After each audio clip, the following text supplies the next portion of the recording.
सभी को good morning. स्वागत है आप सबका अपने YouTube channel DM success by Monika में। कैसे हैं आप सब? आई थिंक सब अच्छे होंगे, मस्त होंगे, अपनी पढ़ाई में व्यस्त होंगे और स्वच्छ होंगे। अपन पढ़ रहे हैं मनोविज्ञान यानी साइकोलॉजी, और मनोविज्ञान में अपन ने बाल विकास प्रारंभ किया था। बाल विकास की शेषवावस्था अपन ने पढ़ ली थी। आज अपन पढ़ेंगे बाल्यावस्था। बाल्यावस्था आइए शुरू करते हैं। बाल्यावस्था का जो काल है, जो समय है, वो क्या है? 5 से 6 वर्ष से प्रारंभ होकर के 12 से 13 वर्ष तक बाल्यावस्था रहती है। अब देखो, बाल्यावस्था को भी 3 भागों में डिवाइड किया गया है। बाल्यावस्था को 3 भागों में डिवाइड किया गया है।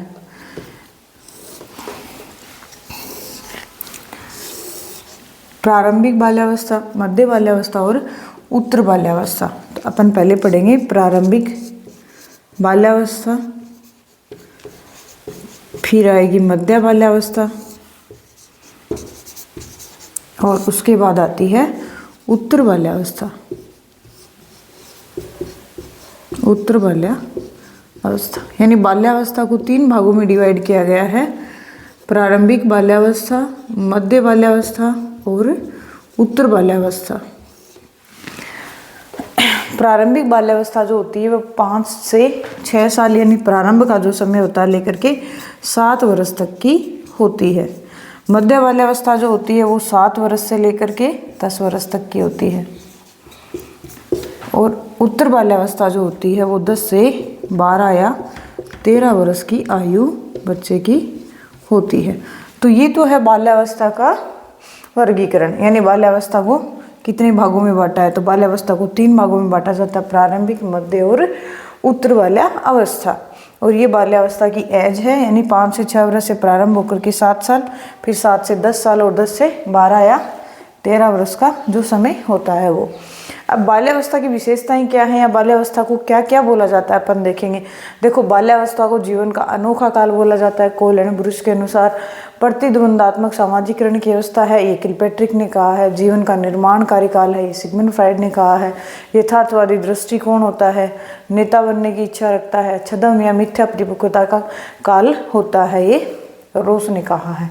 तो अपन आगे इसकी विशेषताएं देखेंगे। यानी जीवन का अनोखा काल है, ये जीवन का अनोखा काल है।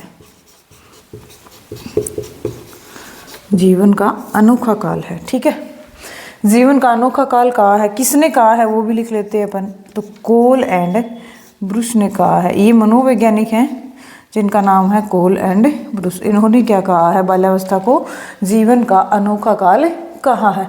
फिर है जीवन का निर्माणकारी काल। इसको क्या बोला जाता है? जीवन का निर्माणकारी काल बोला जाता है, निर्माणकारी काल।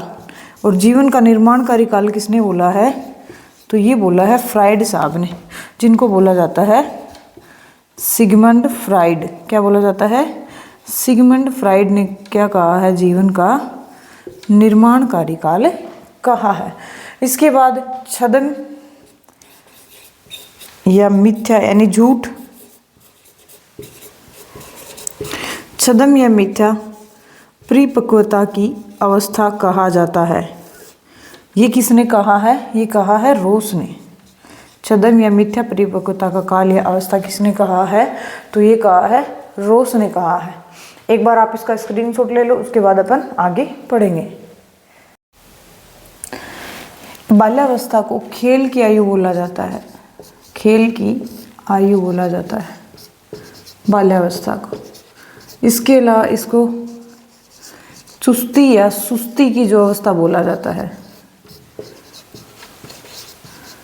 और ये प्रारंभिक विद्यालय का काल है। देखो, अपन ने शिशुअवस्था के बारे में पढ़ा था कि विद्यालय पूर्व अवस्था है, और ये क्या है? प्रारंभिक विद्यालय की अवस्था। इस अवस्था में बच्चा विद्यालय जाता है, तो प्रारंभिक विद्यालय की अवस्था बोला जाता है। इसके अलावा इसमें बच्चे में यथार्थवादी दृष्टिकोण होता है। यथार्थवादी दृष्टिकोण पाया जाता है। तो यथार्थवादी दृष्टिकोण पाया जाता है। इस अवस्था को यथार्थवादी दृष्टिकोण की अवस्था बोला जाता है। इसके अलावा शिक्षा की दृष्टि से महत्वपूर्ण है वह ये अवस्था, क्योंकि विद्यालय की प्रारंभिक विद्यालय की आयु है, तो इसको क्या बोला जाता है? शिक्षा की दृष्टि से महत्वपूर्ण। शिक्षा की दृष्टि से क्या है, महत्वपूर्ण काल है। कौन सी अवस्था, बाल्या अवस्था को बोला जाता है। खेल की आयु है, सुस्ती या सुस्ती की आयु है, प्रारंभिक विद्यालय की अवस्था है, यथार्थवादी दृष्टिकोण है, शिक्षा के लिए महत्वपूर्ण काल है, एक प्रतिद्वंदात्मक सामाजिकरण की अवस्था वो है, प्रतिद्वंदात्मक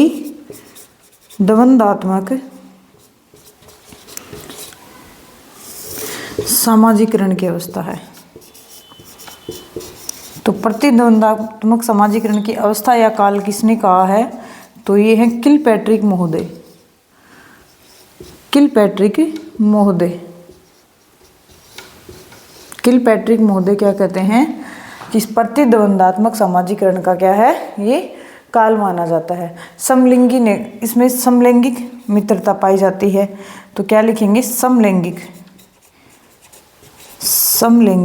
मित्रता पाई जाती है।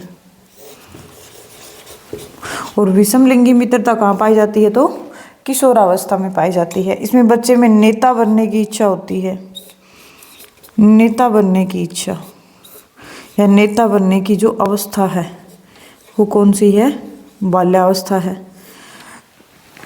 यथार्थवादी दृष्टिकोण है, शिक्षा की दृष्टि से महत्वपूर्ण है, प्रतिद्वंदात्मक सामाजिकरण की आयु है। भाषा का विकास भी इसमें क्या होता है, अधिक होता है। भाषा का विकास अधिक होगा इस अवस्था में। नैतिक गुण पाए जाते हैं, संग्रह पाया जाता है, बहिर्मुखी व्यवहार होता है। तो वो अपन अगली स्लाइड पे लिखेंगे, एक बार आप इसका स्क्रीनशॉट ले लो। अब देखिए, बाल्यावस्था को वैचारिक अवस्था का काल कहा जाता है। वैचारिक अवस्था यानी बच्चे सोच विचार ज़्यादा करेंगे इस अवस्था में, ठीक है। लिंग भेद की भावना, यानी लड़का मेरा फ्रेंड, लड़का बोलेगा लड़का मेरा दोस्त होगा, लड़की बोलेगी लड़की मेरी दोस्त होगी, यानी लिंग भेद की जो भावना है वो अधिक पाई जाती है। भाषा का विकास तीव्र गति से होता है। प्रारंभिक विद्यालय की आयु है, इसलिए भाषा का विकास, क्योंकि बच्चा विद्यालय जाता है और वहाँ पे बच्चे को, जैसे घर पे तो अपन मारवाड़ी बोलते हैं सब, यानी मातृभाषा में बात करेंगे, और विद्यालय जब बच्चा जाता है तो उसके भाषाई विकास तीव्र गति से होता है। मूल दुश्चिंता की अवस्था किसने कहा है, केन हार्नी ने कहा है। मूल दुश्चिंता की अवस्था, अरे भाई बच्चा विद्यालय जाने लग जाता है तो क्या दुश्चिंता तो होने लगी जाती है, वो चीज़ें समझने लग जाता है। निरुद्देश्य भ्रमणियाँ, ऐसे ही भटकने का जो काल है वो किसने कहा है, बर्ट ने कहा। यानी इस अवस्था में बच्चा जैसे विद्यालय से आएगा, आते ही स्कूल से अपने बैग वैग रखे और घूमने निकल जाता है, उसे कोई मतलब नहीं है किसी चीज़ से। यानी निरुद्देश्य भटकना या घूमना या भ्रमण करना बर्ट ने कहा है। बहिर्मुखी स्वभाव पाया जाता है, वो बाहर की चीज़ों को समझने लगता है, उनका मूल्यांकन करने लगता है। संग्रह या संचय की प्रवृत्ति पाई जाती है, यानी बच्चा चीज़ों को एकत्रित करने लग जाता है, इकट्ठा, यानी ये मेरा है ऐसे अधिकार दिखाने लग जाएगा। नैतिक गुणों का विकास हो जाता है, उस बच्चे में नैतिक गुणों का विकास, यानी उसे दया की भावना पैदा हो जाती है, दया आने लग जाती है। देखो इसमें कल्पना शक्ति बहुत होती है, अमूर्त चिंतन का काल माना जाता है। और शारीरिक और मानसिक जो विकास है वो क्या होते हैं, धीमी गति से होते हैं इस अवस्था में, बजाय शेषावस्था के। रचनात्मक कार्यों में बच्चा आनंद लेने लग जाता है, यानी सृजनशीलता का गुण भी बच्चे में पाया जाता है। नए कौशल और क्षमताओं को सीखता है बच्चा। मूर्त और प्रत्यक्ष क्या करता है, चिंतन करता है। इसमें कम कामुकता पाई जाती है। इस अवस्था में बच्चे में सुसुप्त, यानी कामुकता से बच्चा बहुत ही सुसुप्त हो जाता है और भय मुक्त हो जाता है, यानी कम कामुकता और भय मुक्त होता है। अब देखो आगे अपन इसकी कुछ परिभाषाएं दी गई हैं वो पढ़ेंगे, एक बार आप इसका स्क्रीनशॉट ले लो। अपन ने पढ़ा है बाल्यावस्था क्या है, तो एक बार मैं आपको रिवाइज करवा देती हूँ बाल्यावस्था क्या है, उसके बाद अपन बाल्यावस्था की परिभाषाएं पढ़ेंगे। देखो बाल्यावस्था जीवन का अनोखा काल है, जीवन का महत्वपूर्ण काल है, प्रतिद्वंदात्मक सामाजिकरण की अवस्था है, नैतिकता की अवस्था है, खेलने की आयु है, प्रारंभिक विद्यालय की आयु है, नेता बनने की आयु है, भाषा का विकास अधिक होता है, मूल दुश्चिंता की अवस्था है, शिक्षा मतलब ग्रहण करने की या शिक्षा की दृष्टि से महत्वपूर्ण है। विषम लिंगी तो किशोरावस्था में पाया जाएगा, यानी लैंगिक जो भेदभाव है वो इस अवस्था में होता है। समलैंगिक मित्रता इस अवस्था में होती है। वैचारिक अवस्था है, छद्म या मिथ्या की अवस्था पाई जाती है। बिना कार्य घूमना या निरुद्देश्य से भटकने की अवस्था जो है ये है। बहिर्मुखी व्यक्तित्व इस अवस्था में पाया जाता है। इसके अलावा नैतिक गुणों का विकास होता है। शारीरिक और मानसिक विकास जो धीमी गति से होता है। काम प्रवृत्ति कम पाई जाती है इस अवस्था में। और जो वैचारिक प्रवृत्ति है वो अधिक पाई जाती है इस अवस्था में। भय मुक्त होता है बच्चा इस अवस्था में। रचनात्मक कार्यों में आनंद लेता है। सृजनशील गुणों का विकास होता है। नए नए कौशल करने की कोशिश करता है। तो ये जो है ये कौन सी अवस्था है? ये है बाल्यावस्था। अब अपन पढ़ेंगे बाल्यावस्था की परिभाषाएं। देखो, क्रो एंड क्रो क्या कहते हैं? जब बालक 6 वर्ष का हो जाता है तब उसकी मानसिक योग्यता का लगभग पूर्ण विकास हो जाता है। तो बालक जो है वो 6 वर्ष की आयु तक लगभग पूर्ण मानसिक रूप से विकसित हो जाता है। फिर आते हैं स्ट्रेंग मोदे। ऐसा शायद ही कोई खेल होगा जो 10 वर्ष का बच्चा नहीं खेल सकता हो या खेल नहीं सकते। देखो 10 साल का जो बच्चा है वो लगभग सारे गेम खेल लेता है। तो स्ट्रेंग मोदे कहते हैं कि 10 साल का कोई बच्चा ऐसा नहीं है जो सारे खेल नहीं खेल सकता।